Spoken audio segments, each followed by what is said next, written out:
നമ്മൾ ഗൗരവത്തോടെ ആലോചിക്കേണ്ട ഒരു കാര്യമുണ്ട്. കൃത്യനിർവഹണത്തിന്റെ ഭാഗമായി ഒരു പോലീസ് ഉദ്യോഗസ്ഥൻ ചെയ്ത പ്രവൃത്തിക്ക് പിന്നീട് മാസങ്ങൾക്ക് ശേഷം ഡിസംബർ 31 ഈ സംഭവം ഉണ്ടാകുന്നത്. വക്കീൽ ഇതൊന്ന് കണ്ടേ, എന്നിട്ട് ഇതിൽ എന്തെല്ലാം കുറ്റങ്ങൾ ചുമത്താൻ പറ്റുമെന്നൊന്ന് പറ. ഫെബ്രുവരി 14 ഈ ദൃശ്യങ്ങൾ പുറത്തു വരുന്നത്. അപ്പൊ അതിനുശേഷം മാസങ്ങളോളം, ഒരു മാസത്തിലധികം കാത്തു പകയോടെ സ്വകാര്യ സന്ദർശനത്തെത്തിയ വ്യക്തിയെ കണ്ടപ്പോൾ ഒരു സംഘം ആളുകൾ, നമ്മൾ ഈ വന്യമൃഗ വേട്ടയ്ക്കൊക്കെ ചില മൃഗങ്ങൾ പിന്നാലെ പായുന്നത് പോലെ വട്ടം ഗാലറി നമുക്ക് എതിരാണല്ലോടാവേ കൂടി പിന്നാലെ അസഭ്യം പറഞ്ഞ് മൊബൈൽ ക്യാമറയിൽ ദൃശ്യങ്ങൾ പകർത്തിക്കൊണ്ട് പ്രകോപനം സൃഷ്ടിക്കുകയാണ്. മിണ്ടാതെ പോവുകയാണ് മിഥുൻ. സഹോദരിക്കൊപ്പം പിതാവിന്റെ കർമ്മങ്ങൾക്ക് വേണ്ടിയുള്ള സാധനങ്ങൾ വാങ്ങിക്കാൻ വന്നതാണ്. അങ്ങനെ പ്രകോപനം സൃഷ്ടിച്ച് പരസ്യമായി മർദ്ദിക്കുന്നു. ഇത് കുടുംബശ്രീകാരുടെ ഡ്രൈവിംഗ് സ്കൂളാണെന്ന് തോന്നുന്നുട്ടോ ജോർജ്. ആയിരക്കണക്കിന് ആളുകൾ നോക്കി നിൽക്കുക. ഒരു ഷോപ്പിംഗ് മാളിൽ വെച്ച് മർദ്ദിക്കുകയാണ്. ആ മർദ്ദിച്ച ആളുകൾക്ക് എന്ത് സംഭവിച്ചു? അവരുടെ ദൃശ്യങ്ങൾ അടക്കം പുറത്തു വന്നതാണ്.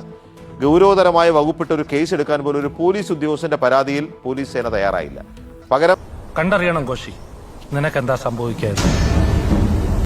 ഈ മർദ്ദിച്ച സംഘത്തിലെ ആളുകളുടെ പരാതിയിൽ ഇടിവള വെച്ച് മാരകമായി പരിക്കേൽപ്പിച്ചൊന്നും കൊലവിളി നടത്തിയെന്ന് പറഞ്ഞ സഹോദരിക്കെതിരെ അടക്കം കേസെടുത്തിരിക്കുകയാണ്.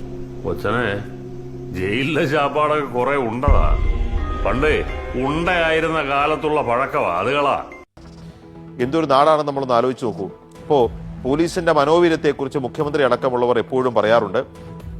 ജോലി ചെയ്യുന്ന പോലീസ് ഉദ്യോഗസ്ഥർ, പ്രത്യേകിച്ച് സാധാരണ പോലീസ് ഉദ്യോഗസ്ഥർ, പിന്നീട് അവർ കുടുംബമായി പുറത്തിറങ്ങുമ്പോൾ ഇങ്ങനത്തെ ക്രിമിനൽ സംഘങ്ങൾ വളഞ്ഞു വെച്ച് മർദ്ദിക്കാൻ ശ്രമിച്ചതിന് ശേഷമുള്ള നിയമ നടപടിയിൽ പോലും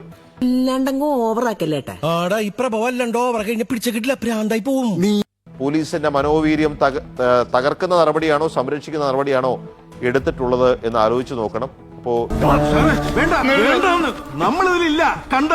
മിഥുൻ റോയിയുടെ പരാതിയിൽ ഗൗരവത്തിലുള്ള അന്വേഷണവും അറസ്റ്റും അനിവാര്യമായിരുന്നു. പക്ഷെ അത് ഈ സമയം വരെ ഉണ്ടായിട്ടില്ല. ചെക്കന്റെ സ്വഭാവം കേട്ടിടത്തോളം അടിയായിരുന്നു. ഇങ്ങനെ ടൈപ്പാ.